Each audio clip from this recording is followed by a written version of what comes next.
करके मोक्ष मुक्ति को प्राप्त हो जाता है अगर स्नान करता है। और बड़ा स्नान ही नहीं करेगा फिर कहाँ मोक्ष है, कहाँ मुक्ति है। फिर तो हमें अपने कर्मों के अनुसार 84 लाख योनियों की जेल में जाना पड़ेगा, सजा काटनी पड़ेगी। कभी पशु बनना पड़ेगा, कभी पक्षी बनना पड़ेगा, कभी कीट बनना पड़ेगा।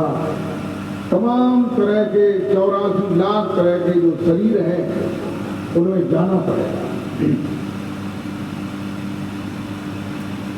प्रेमी भक्तों,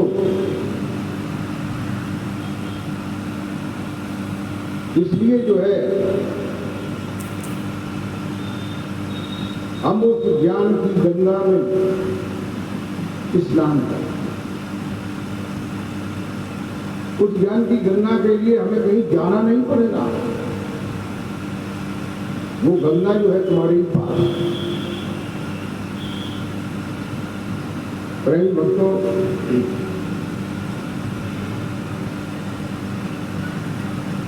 सत्संग शब्द जो है दो शब्दों से मिलकर के बना है। एक शब्द है सत्य और दूसरा शब्द है संग। एक शब्द है सत्य और दूसरा शब्द है संग। दोनों को मिला देते हैं तो हो जाता है सत्य संग, यानी हम सत्य का संग। तो प्रेमी भक्तों, हम सत्य का संग करें। आखिर सत्य है क्या? हमारे दिल में विचार ये उठता है कि सत्य क्या है।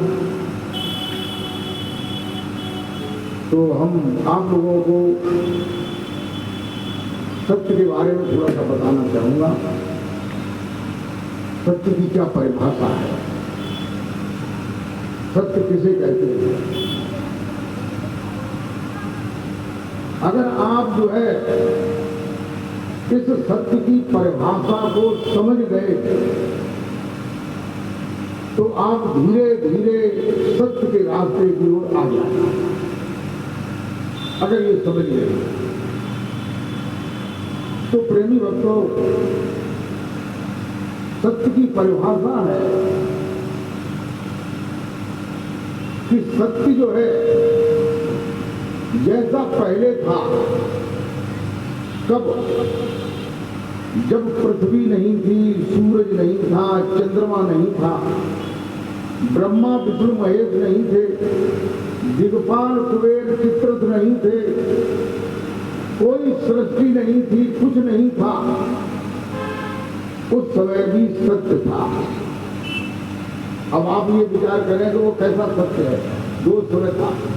और आज ये सब कुछ है, पृथ्वी है, सूरज है, चंद्रमा है, ग्रह है, नक्षत्र है, ब्रह्मा विष्णु महेश है, दिग्पाल है, कुबेर है, चित्ररथ है, सारी सृष्टि है, उस समय भी वह सत्य है। आगे ये कुछ नहीं रहेगा, मान लीजिए कुछ नहीं रहेगा, और ये भी समय बहुत जल्दी आने वाला है, सारी सृष्टि का विनाश होने वाला है। ये कई एक भविष्यवक्ताओं ने कहा। इसलिए होश में आ जाओ, सत्य की ओर आ जाओ, सत्य का अनुकरण करो। प्रेमी भक्तों, संसार में सत्य क्या है हम अगर देखते हैं तो सत्य उसे कहते हैं, सत्य की दूसरी परिभाषा है। क्या है कि सत्य में कभी भी परिवर्तन नहीं होता। अब आप विचार करें कि सत्य क्या है, यानी सत्य में परिवर्तन नहीं होता। देखो संसार में भगवान का अवतार हुआ। भागवत में तो 24 अवतार बताए जाते हैं, उनमें से 10 अवतार प्रमुख बताए जाते हैं। प्रेमी भक्तों, जो भगवान ने अवतार धारण किए हैं,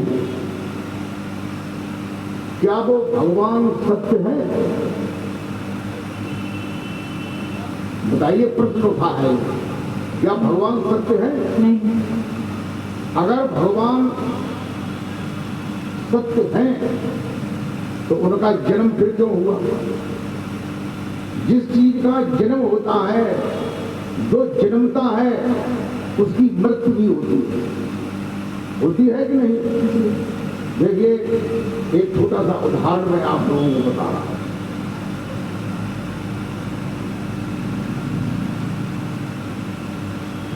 भगवान राम का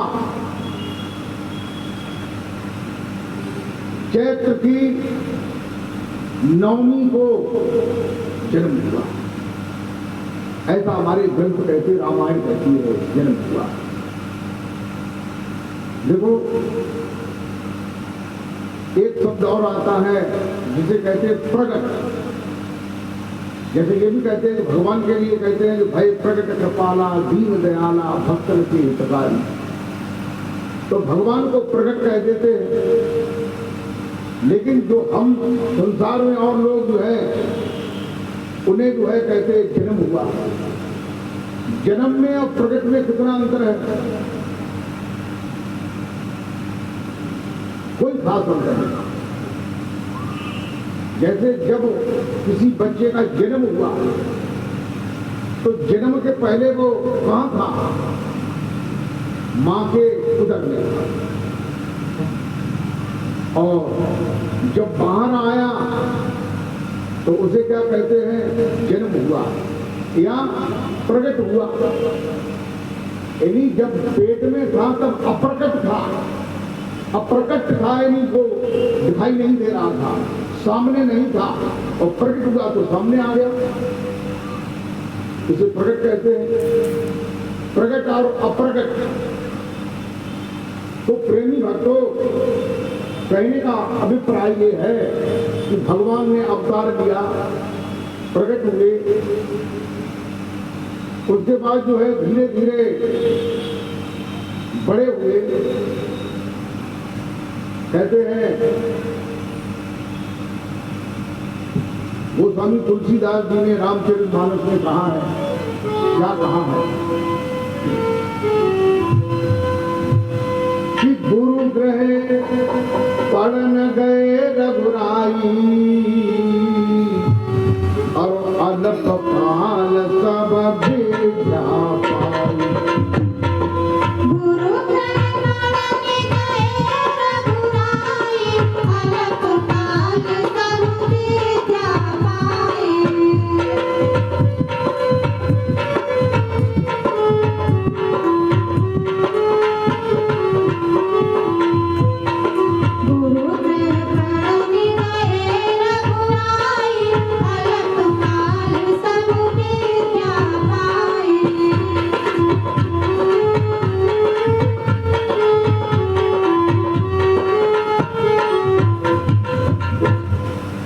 रघुराई कहते हैं भगवान राम जो है, जब थोड़े सयाने हुए तो पढ़ने के लिए कहाँ गए?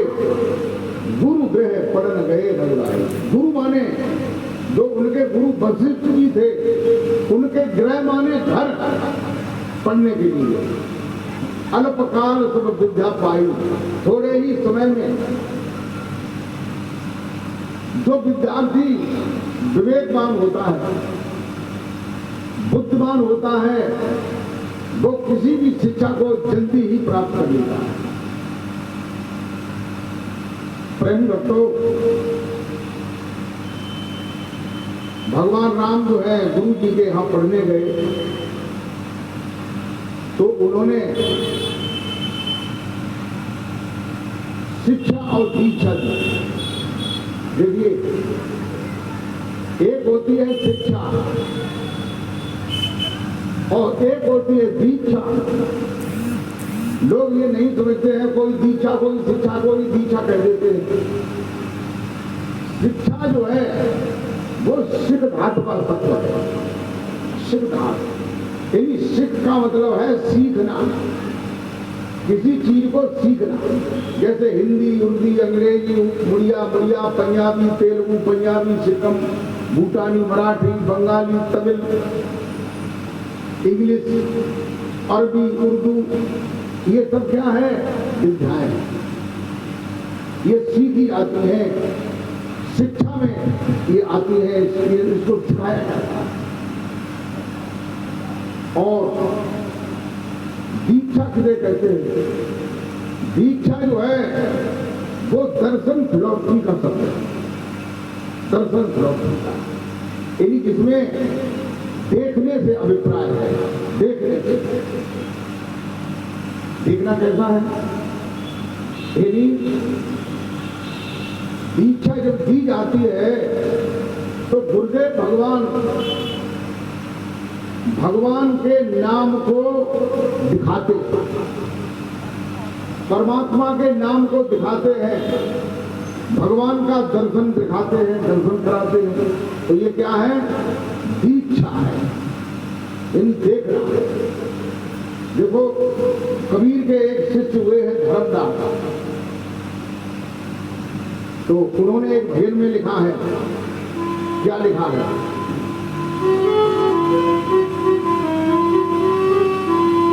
कि गुरु पैया लागो नाम लखाए दीजो रे। गुरु पैया लागो नाम लखाए दीजो रे। सद्गुरु पैया लागो नाम लखाए दीजो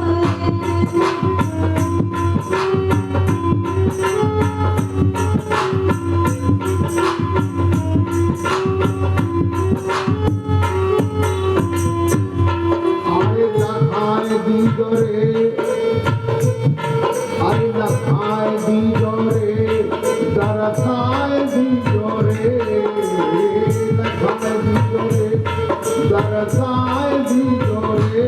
सद्गुरु, अरे सद्गुरु, सद्गुरु पैया लागो नाम लखाए लखाए दीजो रे। लखाए दीजो रे। लखाए दीजो रे। लखाए दीजो रे। सद्गुरु पैया लागो नाम लखाए दीजो रे। गुरु पैया लागो नाम लखाए दीजो रे।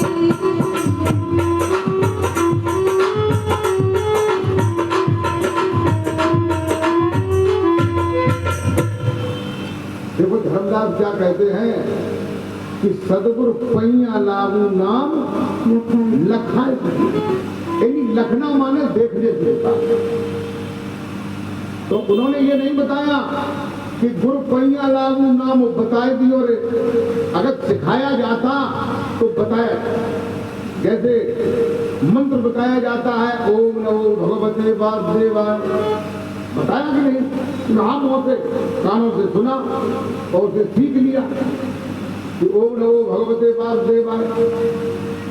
लेकिन धर्मदास कहते हैं कि गुरु पैया लागू नाम लखाए दियो रे, यानी गुरु के चरणों में बलिहारी करता हूं, जिन्होंने नाम को लखाया, दिखाया।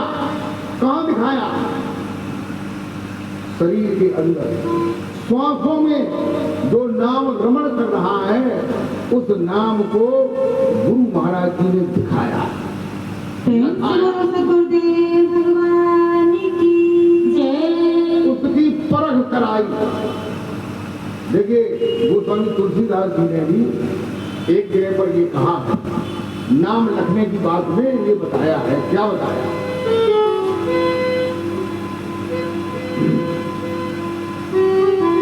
कि दलन मोह तमसो सुप्रकाशु, और बड़े भाग्य और आवे जासु। दलन मोह तमसो सुप्रकाशु, बड़े भाग्य और आवे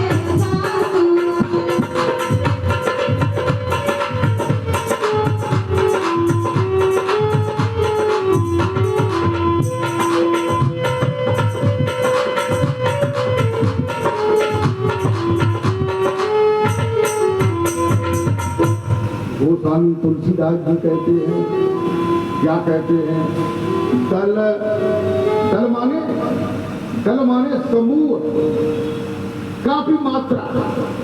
दलन मोहतम, यानी जो मोह रूपी अंधकार अज्ञान अविद्या है, यानी जो मोह रूपी अविद्या अज्ञान रूपी अंधकार है, जिसमें काम क्रोध लोभ मोह मत्सर अहंकार डाह तृष्णा ईर्षा द्वेष जलन, ये सब मोह से ही जन्मते हैं, मोह से ही इनका जन्म होता है। दलन मोहतम प्रकाश, कहते हैं जब परमात्मा का जो नाम है गुरुदेव भगवान दिखाते हैं, उसे लखाते हैं, तो उसमें ज्ञान का उजाला हो जाता है। बोल सदगुरुदेव भगवान की जय। कहते हैं सो सुप्रकाशु, प्रकाशु माने उजाला, यानी नाम को जब गुरुदेव भगवान बताते हैं तो मोह रूपी जो अज्ञान है, उसका जो दल है, समूह है, उसकी जो पार्टी है, वो धीरे धीरे क्या होता है, धीरे धीरे खत्म होने लगती है। बड़े भाग्य उर आवे जातु, उनके बड़े भाग्य हैं जिनके जिन्हें गुरुदेव भगवान ने उस नाम को हृदय में आते और जाते देखा। यानी श्वास जब बाहर आती है तो नाम बाहर आता है, श्वास जब अंदर जाती है तो नाम अंदर जाता है। कहते हैं कि बड़े मोहा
तुलसीदास जी कहते हैं कि उनके बड़े भाग्य हैं जिन्हें ऐसे सदगुरु मिले, जिन्होंने ऐसे नाम को बताया जो नाम तुम्हारे हृदय में आ रहा है और जा रहा है।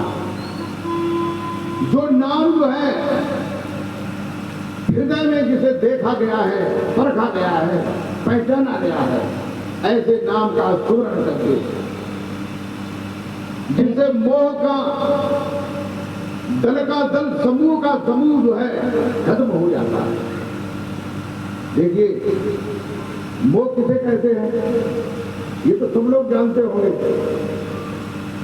मोह कहते हैं, मोह का जन्म कैसे होता है? पहले जो है प्रेम का जन्म होता है, पति और पत्नी में प्रेम का जन्म होता है। फिर प्रेम के बाद फिर वासना का जन्म होता है। किसका जन्म होता है? वासना। वासना क्या है? वासना में एक शब्द और आता है, विषय वासना।